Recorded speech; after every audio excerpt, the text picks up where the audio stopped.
صل على محمد وعلى آل محمد كما صليت على إبراهيم وعلى آل إبراهيم إنك حميد مجيد. اللهم بارك على محمد وعلى آل محمد وعلى آل إبراهيم إنك حميد مجيد. الحمد لله رب العالمين، والصلاة والسلام على سيد المرسلين وعلى آله وأصحابه أجمعين، أما بعد. أعوذ بالله من الشيطان الرجيم. بسم الله الرحمن الرحيم. يا أيها الذين آمنوا اتقوا الله ولتنظر نفس ما قدمت لغد واتقوا الله إن الله خبير بما تعملون. وقال النبي صلى الله عليه وسلم: الدنيا سجن المؤمن وجنة الكافر، وكما قال عليه الصلاة والسلام. فکر عقبہ کی کر آدھی بے خبر، فکر عقبہ کی کر آدھی بے خبر، کل نہ کر کل کی کل کا بھروسہ نہیں، کل نہ آئی کبھی اور نہ آئے گی کل، کل تو کیا ایک کل کا بھروسہ نہیں. میرے معزز بزرگوں اور دوستوں، آج کے دور میں ہر انسان دنیا کے پیچھے دوڑ رہا ہے، دولت کمانے کی فکر میں لگے ہوئے ہیں، اچھے سے اچھا گھر بنانے کی فکر میں لگے ہوئے ہیں، تجارت کس طریقے سے بڑھ جائے، کاروبار کس طریقے سے بڑھ جائے، اس کی فکر میں لگے ہوئے ہیں. حالانکہ اللہ تبارک و تعالیٰ نے جس مقصد کے لیے ہم لوگوں کو اس دنیا کے اندر پیدا فرمایا ہے، اس مقصد کو ہم اور آپ پر سے خشک ڈال دیا ہے. میرے بزرگوں، جبکہ اس دنیا میں انسان کو اللہ تبارک و تعالیٰ نے یہ جو تھوڑی سی زندگی دے کر کے بھیجا ہے، چند روزہ زندگی ہے، یہ چند روزہ زندگی میں ہمیں اور آپ کو چاہیے کہ آخرت کی تیاری کر لیں. میرے بزرگوں، اللہ تبارک و تعالیٰ نے اسی آخرت کی تیاری کرنے کے لیے ہم اور آپ کو اس دنیا کے اندر بھیجا ہے، تاکہ اس مختصر سی زندگی میں 60 سالہ زندگی پا کر کے ہم اللہ تبارک و تعالیٰ کو راضی کر لیں، آخرت کی تیاری کر لیں، جہاں ہمیں اور آپ کو ہمیشہ رہنا ہے. لیکن آج اس کا مراد الٹا کر رہے ہیں. جہاں ہمیں آپ کو بہت مختصر وقت ہمیں آپ کو یہاں گزارنا ہے، ہم اسی کی فکر کر رہے ہیں. یہ دنیا میں بزرگوں ہمیں آپ کو معلوم ہے یہ عارضی زندگی ہے، یہ دنیا فنا ہونے والی ہے. یہ گھر مکان جس کے لیے ہم آپ دن رات محنت کرتے ہیں، یہ ایک نہ ایک دن فنا ہو جائے گا. گھر مکان کوٹھی بنگلہ، یہ ساری چیزیں، جتنی بھی چیزیں ہم اور آپ دنیا کے اندر اپنی نظروں سے دیکھ رہے ہیں، گویا کہ یہ ساری چیزیں ایک نہ ایک دن ختم ہو جائے گی. یہ عارضی ہے میرے بزرگوں. اور ہمارا جو اصلی گھر ہے وہ آخرت کا ہے. مرنے کے بعد ہمیں آپ کو جو زندگی ملے گی وہ ہمیشہ والی زندگی ہے، وہاں کبھی موت نہیں آئے گی. اسی کی تیاری کرنے کے لیے، اسی اصلی گھر کی تیاری کرنے کے لیے اللہ تبارک و تعالیٰ نے ہمیں اور آپ کو اس دنیا کے اندر مختصر سی زندگی دے کر کے بھیجا ہے. میرے بزرگوں، یہ زندگی کو ہمیں اور آپ کو غنیمت سمجھنا چاہیے.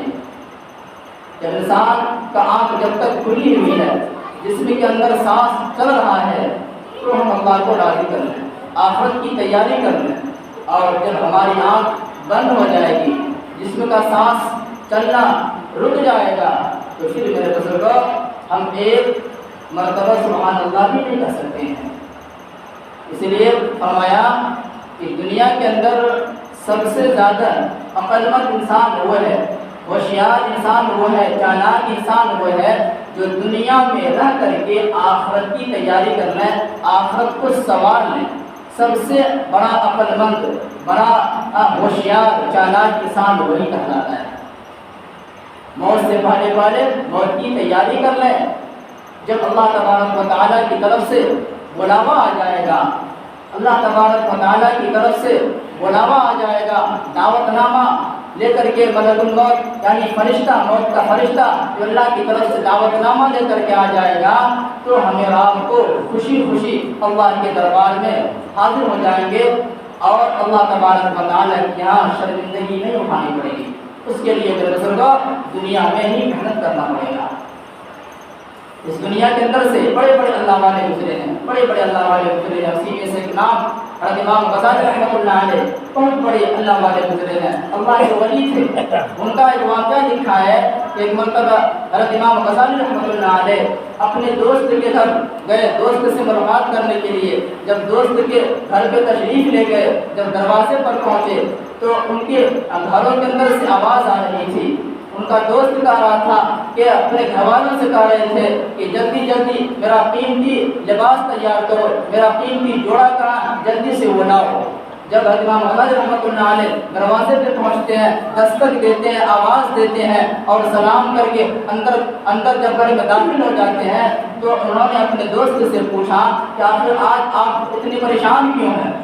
آپ اتنے پریشان کیوں نظر آتے ہیں؟ قیمتی جوڑا تلاش کرتے ہیں، آپ عمدہ سے عمدہ کپڑا تلاش کر رہے ہیں، گھوڑا تلاش کر رہے ہیں، آخر آپ کو آج کیا ہو گیا؟ میرے بزرگوں، اس کا دوست نے کہا کہ حضرت بات یہ ہے کہ مجھے بادشاہ کے دربار میں جانا ہے، دنیا کا جو بادشاہ، مجھے بادشاہ کے دربار میں جانا ہے، بادشاہ کی طرف سے مجھے دعوت نامہ آیا ہے، اس لیے میں سوچتا ہوں کہ بادشاہ کے دربار میں جو پہنچوں گا تو اچھا سے اچھا، عمدہ سے عمدہ لباس پہن کر کے، عمدہ سے عمدہ کپڑا پہن کر کے، گھوڑا پہ سوار ہو کر کے جب بادشاہ کے دربار میں پہنچوں گا تو میرا کچھ الگ ایک پہچان ہو جائے گا، میرا کچھ الگ مقام و مرتبہ ہو جائے گا، مجھے عزت مل جائے گی۔ میرے بزرگوں، یہ سن کر امام غزالی رحمۃ اللہ علیہ نے فرمایا کہ بات تو آپ کی ٹھیک ہے، بات آپ کی ٹھیک ہے۔ میرے بزرگوں، امام غزالی رحمۃ اللہ علیہ اتنے بڑے اللہ کے ولی تھے، ان کے دماغ پہ ہمیشہ آخرت کی فکر سوار رہتی تھی۔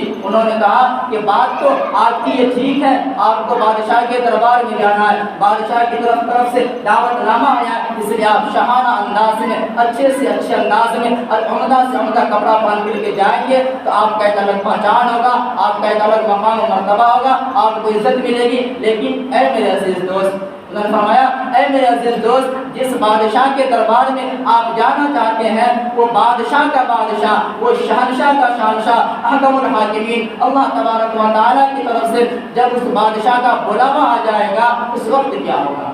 اس وقت کیا ہوگا کہ اللہ تبارک و تعالیٰ کی طرف سے ملک الموت، موت کا فرشتہ جب دعوت نامہ لے کر کے آپ کے بادشاہ کے پاس آ جائے گا، اس وقت کیا ہے؟ دنیا کا جو بادشاہ ہے اس کا دعوت نامہ آگے پیچھے ہو سکتا ہے، اس کا پروگرام آگے پیچھے ہو سکتا ہے، لیکن اللہ تبارک و تعالیٰ کی طرف سے جب فرشتہ دعوت نامہ لے کر کے آ جائے گا تو پھر ایک لمحہ کی، ایک سیکنڈ کی بھی فرصت نہیں مل سکتی ہے، ایک سانس لینے کا موقع مانگو گے، ایک سانس بھی لینے کا موقع نہیں مل سکتا۔ اللہ کا قرآن کہتا ہے اذا جاء اجلهم لا يستأخرون ساعة ولا يستقدمون، جب ان کا وقت متعینہ آ جائے گا پھر ایک لمحہ کی فرصت نہیں مل سکتی ہے، ایک سیکنڈ کی بھی مہلت نہیں مل سکتی ہے۔ بزرگوں، انہوں نے کہا کہ اے میرے عزیز دوست، اگر اللہ تبارک و تعالیٰ کے یہاں سے جب دعوت نامہ آئے گا تو اتنے بڑے دربار میں ہماری حاضری ہوگی، یعنی میدان محشر میں جانا ہوگا، تو پھر وہاں کے لیے آپ کی کتنی تیاری ہے، آپ کیا تیاری کر رہے ہیں؟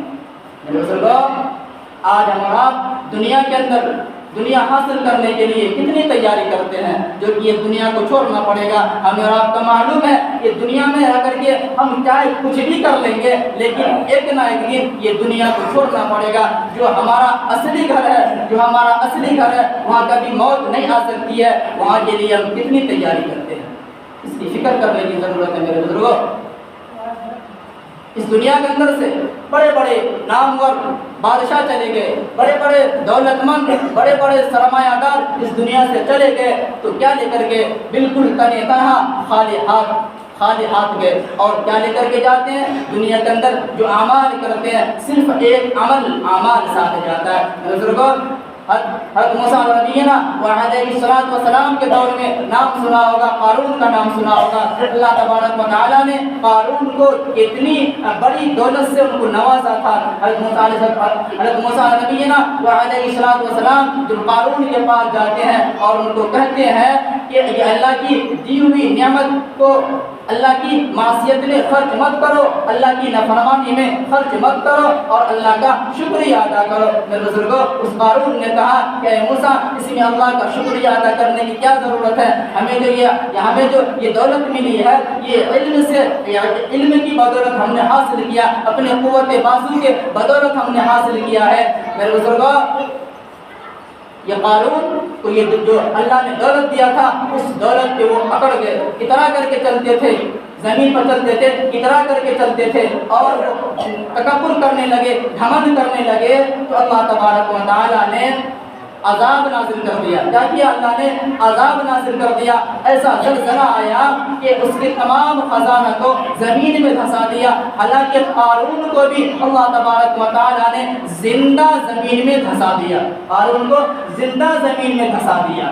اس لیے کسی شاعر نے کہا ہے کہ ناز کتنا تھا دولت پہ قارون کو، ناز کتنا تھا دولت پہ قارون کو، بھول بیٹھا تھا وہ دین و ایمان کو، مل گئی خاک میں اس کی دولت سبھی، ایسی دولت کا کوئی بھروسہ نہیں۔ اب آئیے میرے بزرگوں، اسی طریقے سے اب آئیے حضرت سلیمان علیہ السلام کو دیکھ لیجیے۔ اللہ تبارک و تعالیٰ نے حضرت سلیمان علیہ السلام کو اتنی بڑی حکومت، اتنی بڑی سلطنت، اتنی بڑی دولت کا مالک ان کو بنائے تھے، اور حضرت سلیمان علیہ السلام نے اللہ سے دعا بھی کیے تھے، یا اللہ مجھے ایسی سلطنت دیجیے، ایسی حکومت دیجیے، اتنی بڑی دولت دیجیے کہ میرے بعد اتنی بڑی دولت، اتنی بڑی سلطنت کسی کو نہ ملا۔ کیوں؟ حضرت سلیمان علیہ السلام کا مقصد یہ تھا دعا کرنے کا، ان کا منشا یہ تھا کہ لوگوں کو اصل دکھلانا تھا، لوگوں کو بتانا تھا کہ دیکھو اتنی بڑی سلطنت کے باوجود، اتنی بڑی حکومت اور اتنی بڑی دولت کے باوجود